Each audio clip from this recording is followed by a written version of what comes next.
Good evening and welcome to EconVersations. I'm your host, Dan Sutter with the Johnson Center for Political Economy here at Troy University. Regulation affects everybody's lives in America in many different ways, imposes many costs on us, and affects our businesses and our freedom. Although regulation has been described as a hidden tax, it's a tax that actually falls on some Americans harder than others. In fact, it seems to affect low-income Americans particularly hard. Here to talk with us this evening about the impacts of regulation on lower-income Americans is Dr. Deanna Thomas from Utah State University. Deanna, welcome to Troy and welcome to our show. Thank you very much.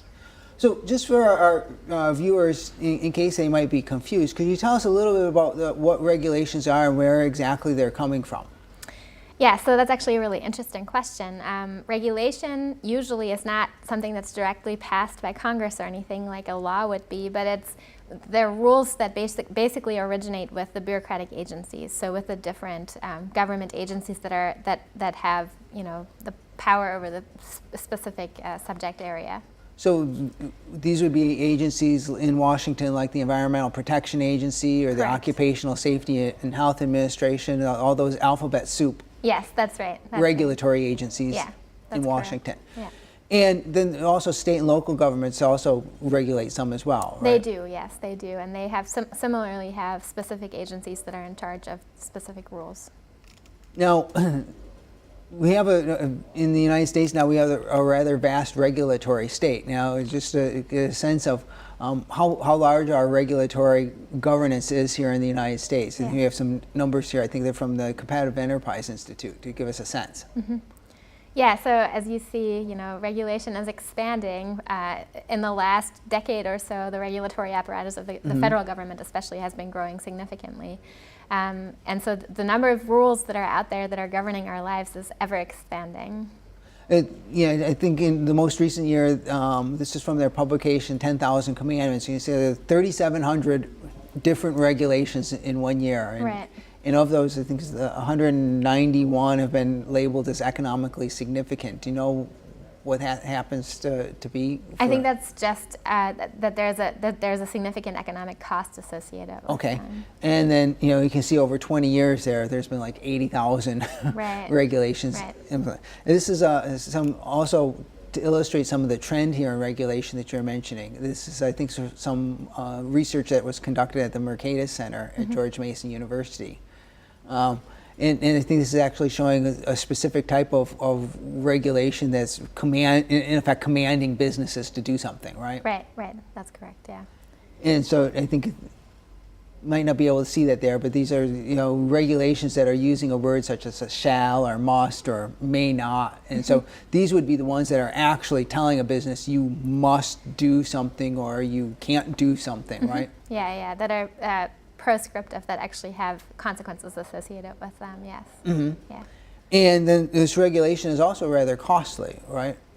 Yeah. It's obviously the most obvious consequence of these rules are just compliance costs. So businesses have to comply with these different rules, and that's costly because a lot of the time they have to specifically hire people that are just tasked with dealing with the regulatory apparatus and being in compliance with existing rules.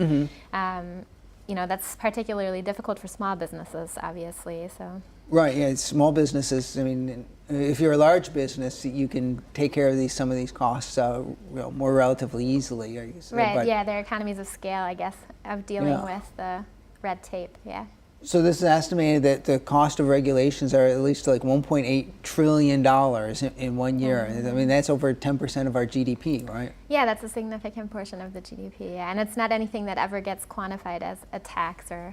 Yeah, because I just wanted to ask you then, although this is quite significant, you don't get a bill from the government for these regulatory costs generally, do you? No, you don't get a bill, right? It's not officially estimated in any way by the government itself, and it's not something that people notice or are aware of very often because it's not something that we pay discreetly.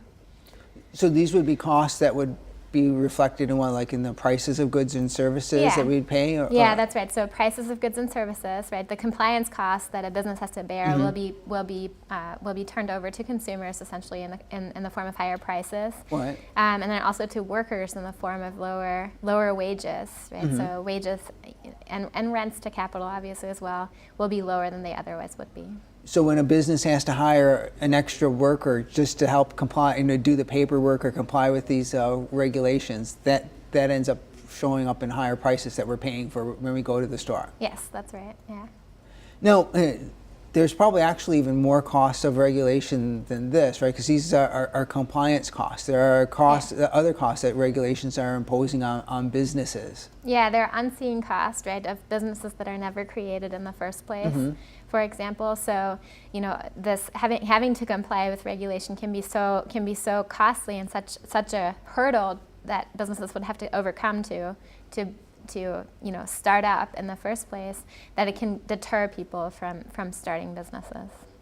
And so then those would be businesses that aren't even incurring any compliance costs because they don't exist. They're not hiring people. They're not producing goods or services. Yeah. So the economy as a whole is less active, maybe, if you want to say it that way, or there's less economic activity overall as a result of the compliance cost. Yeah. And then there's also another dimension of the cost of regulation. That would be cost related to whether if a business is trying to get a regulation passed, or if they're trying to prevent a regulation from being passed. These regulations are being formulated or proposed by regulatory agencies, and the businesses that might be affected are going to be paying attention to what this is going on. But that's another entire category of costs, right? Yeah, and economists call this rent-seeking costs. So there are costs associated with being engaged in the political apparatus and lobbying either for or against different rules that obviously wouldn't exist if government didn't regulate. Yes.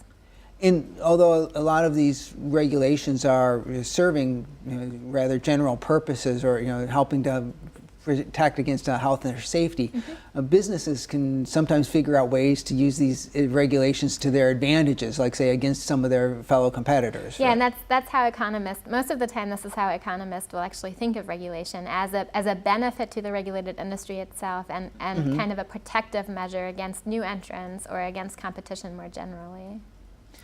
So these regulations are affecting businesses in many ways, both positively in some cases, and maybe helping them against some competitors, and negatively in terms of increasing their costs. That's right. Yeah.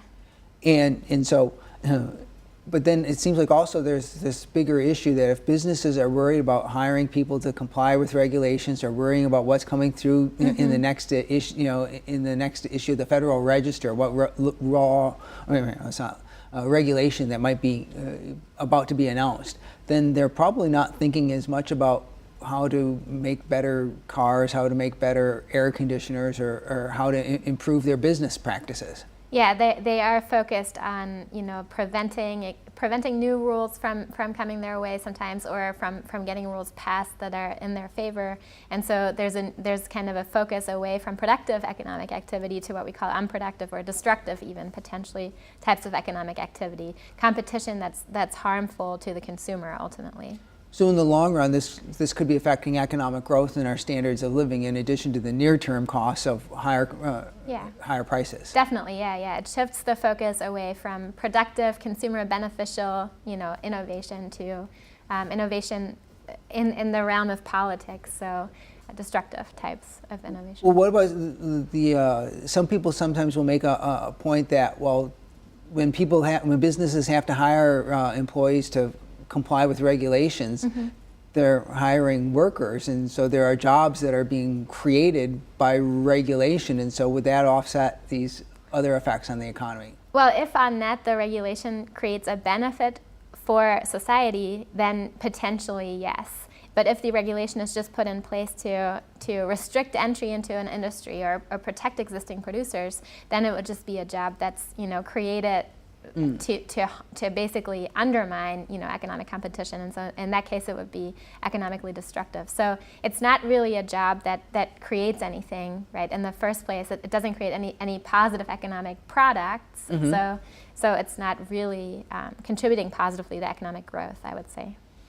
But if the regulation is ending up doing something good or beneficial for society, then the job is really more like a cost we should be willing to bear, because it's potentially, yeah.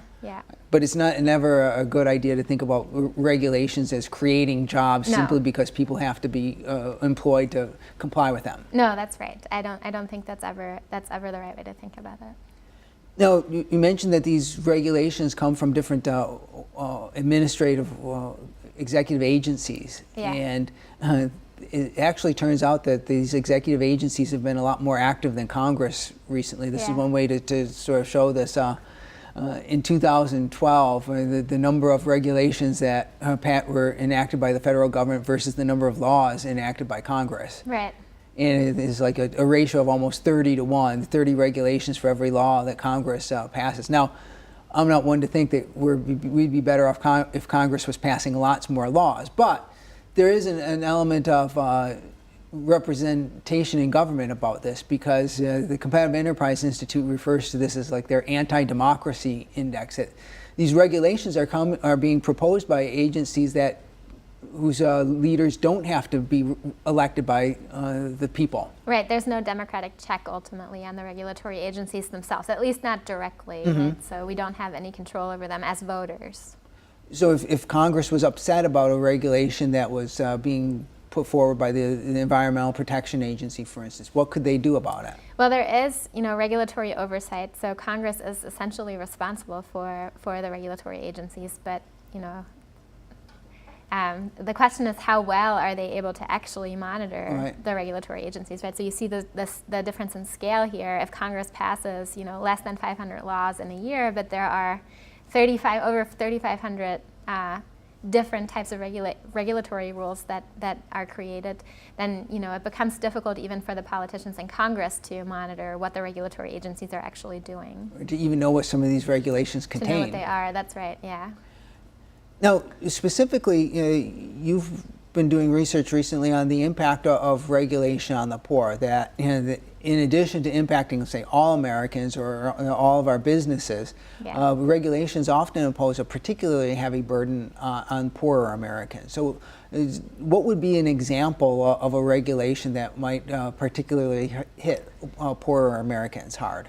An example is, for example, that there's a rule recently. Congress in 2005, Congress passed a law that basically outlawed CFC as a propellant in asthma inhalers. Okay.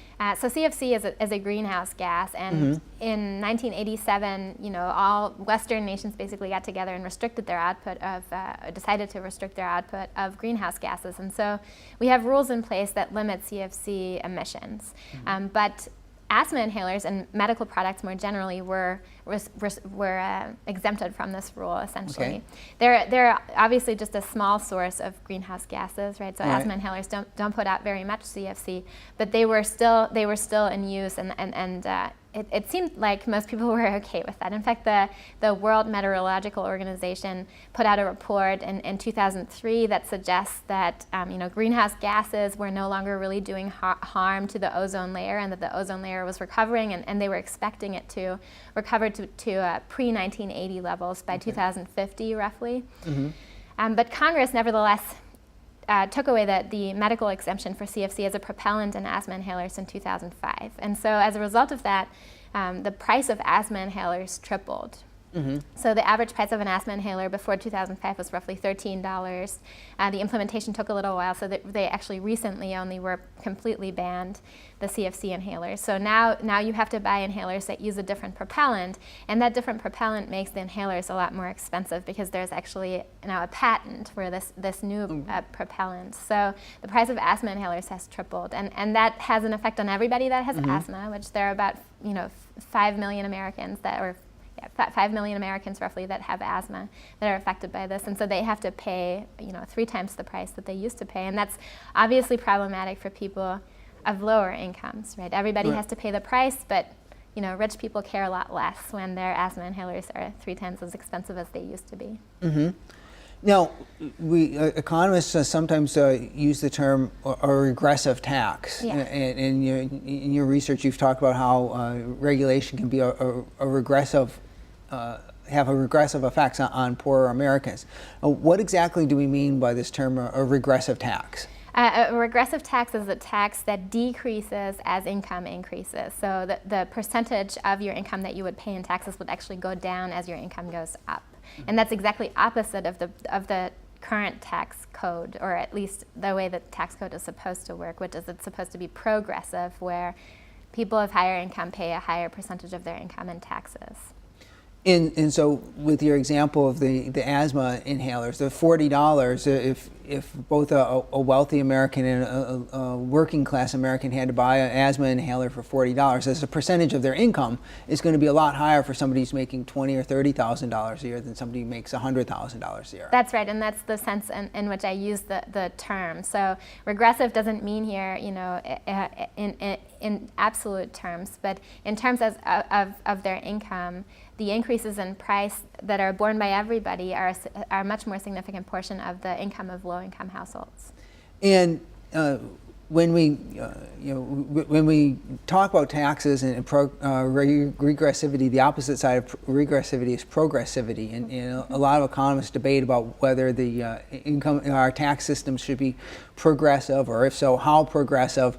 And those debates will go on, but does anybody really ever advocate that in favor of regressive taxes? No, very rarely. The argument in favor of a progressive tax code is that the better able should bear a higher burden of the cost of government ultimately, of the cost of collective action, and there are very rarely ever people that argue that the less able should bear a higher burden. Right, that goes against the arguments of fairness that are underlying the idea of progressivity. So there's in many of these regulations that you show affect the poorer Americans in this fashion are actually related to health and safety regulations. Yes. So regulations that might be affecting air pollution, types of pollutants, or occupational safety regulations are the ones that are particularly imposing a heavy burden on poorer Americans. Now, it is the statistics show that poorer Americans do live shorter time period, have lower life expectancies and die earlier than wealthier Americans, and that also holds around the world as well, that richer people tend to live longer lives. So at one level, you might think that if we have regulations that are addressing health and safety risks, they should really be helping poor people, poorer Americans, even maybe more than wealthier Americans, but that doesn't turn out to be the case, does it? Yeah, you would think that would be the case. Unfortunately, it looks like most rules, especially most regulations, especially when they address very low probability risks that come with a low initial probability, they're actually representative of the preferences of the wealthy, and so they're almost like a redistribution in income, because all households have to pay for the rules of the regulations in the form of higher prices. They're contributing to bearing the cost, but they also get the benefits, but the benefits to them are much less interesting than they are to a higher income household. Those low income households are really concerned about bigger probability risks, those bigger probability risks that higher income households have already dealt with, essentially privately. And so, when we regulate their safety and health in this way, then especially when we're considering lower probability risks, we're really forcing them to pay for risks that they otherwise wouldn't want to mitigate, because they just haven't gotten to them yet, right? Their overall expenditure on risk reduction is just much lower. And so one particular example then that you've talked about that will illustrate this is a recent mandate that we're going to have rear view backup cameras in cars, right? Yeah, so this mandate, it was actually just being considered, and they eventually decided to drop it, which is really good, because it turns out that it was going to be very costly. Okay. Which is one of the reasons I hope that they dropped it. But yeah, so the rear view cameras were being considered, as a mandate basically for every car. So the National Highway Traffic Safety Administration was considering a mandate to have rear view cameras in every car, in every new car that was going to be produced after 2015, I believe. Yeah, and that was supposed to address the risk of backover accidents, which is a very low risk. It's obviously a terrible event, but a very low risk ex ante. So roughly 228 Americans die every year in backover accidents, and that's just a 1 in 1.5 million probability that you that you are affected by this. So, I mean, clearly, though, I mean, if the camera is going to prevent you from backing over a child, we would think like, oh my gosh, isn't this worthwhile? Yeah, no, definitely, right? So the event itself is very traumatic, obviously, and terrible, but the probability that it does happen is very low initially. The initial probability is very low, and so, we have to consider the cost and the benefits of different rules. And with this particular rule, the expected benefit was a reduction in the probability of death from a backover accident by about half to 114 accidents a year that result in death. And that's definitely good, right? Saving 114 lives is good, but the cost of it is just extreme at $24 million per life year saved. So extremely high cost. So this cost per life saved, we're trying to somehow estimate how much the total cost would be versus how many lives could be saved? Yeah, essentially, yeah. So economists will do this, even though it seems immoral, maybe. Yeah, add up the costs and the benefits of saving a life. Yeah. Well, at the very least, you have to know how much, what you're spending. Yeah. So you can, you could disagree, and I'm sure that if your child is at risk, your or my child at risk, we might well think like $24 million is certainly worth spending, but we need to know at least what that number is. Well, yeah, the problem is if we want to make policy that's reasonable, we want to make sure that we address the most severe risks first, right? The cheapest to address and most severe, and that we then start worrying about the lower probability risks that are expensive to mitigate. And so this is one particular source of risk that's a really small risk.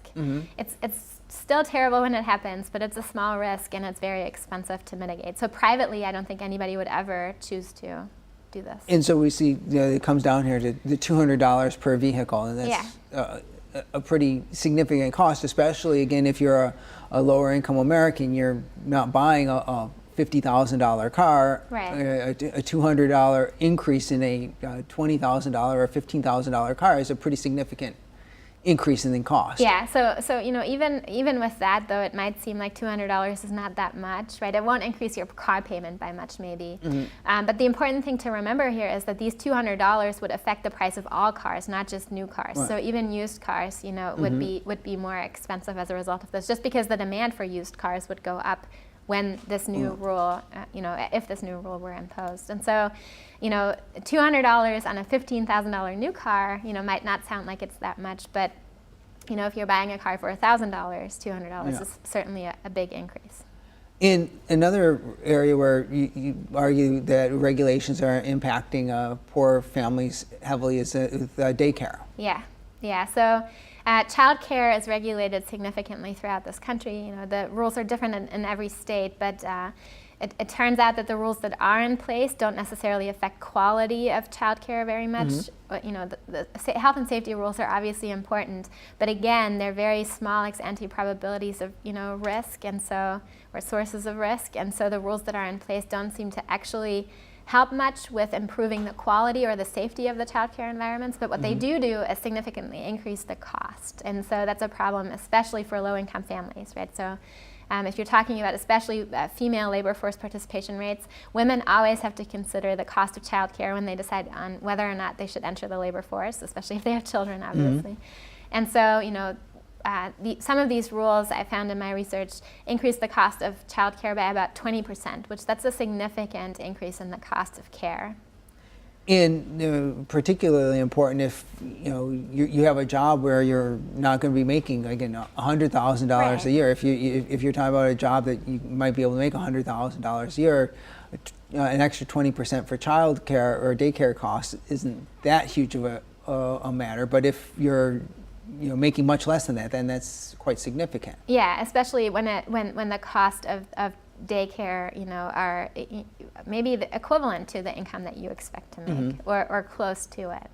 And on some of these regulations, I mean, as parents, since we both have young children, I mean, we wouldn't put our child in a daycare center that didn't appear to be relatively safe or a healthy place for our children to be in anyway. So I mean, it's not like the parents would be putting would there be any market demand for daycare centers that were too unsafe? No, that's right. People care about their children, or at least you hope they do, right? And so parents are probably good guardians at the end of the day, and we can trust that parents make good decisions.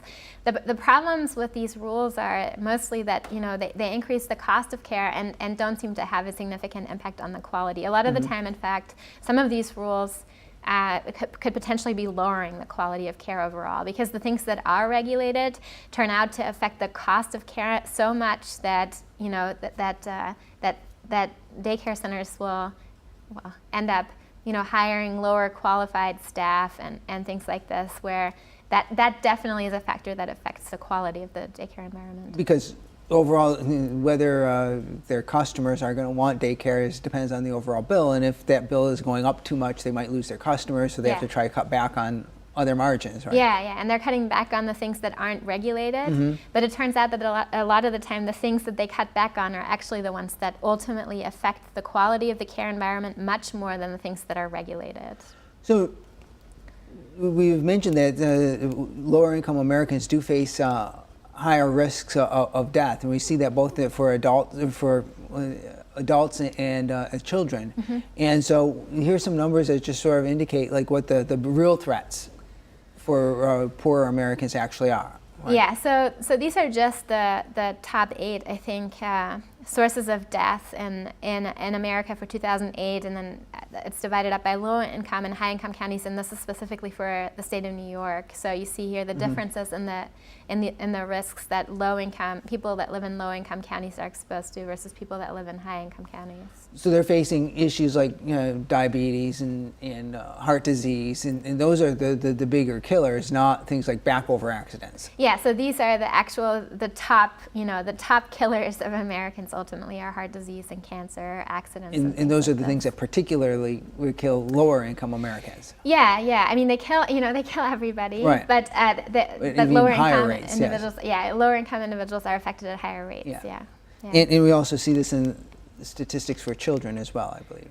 Yeah, so you can see that in lower income areas of this country, pediatric injury risks are higher than in higher income areas. And this again is actually for New York, the city of New York, and it's divided up by the percentage of low income households in a specific neighborhood. So, higher income neighborhoods have lower pediatric injury risk rates than lower income neighborhoods.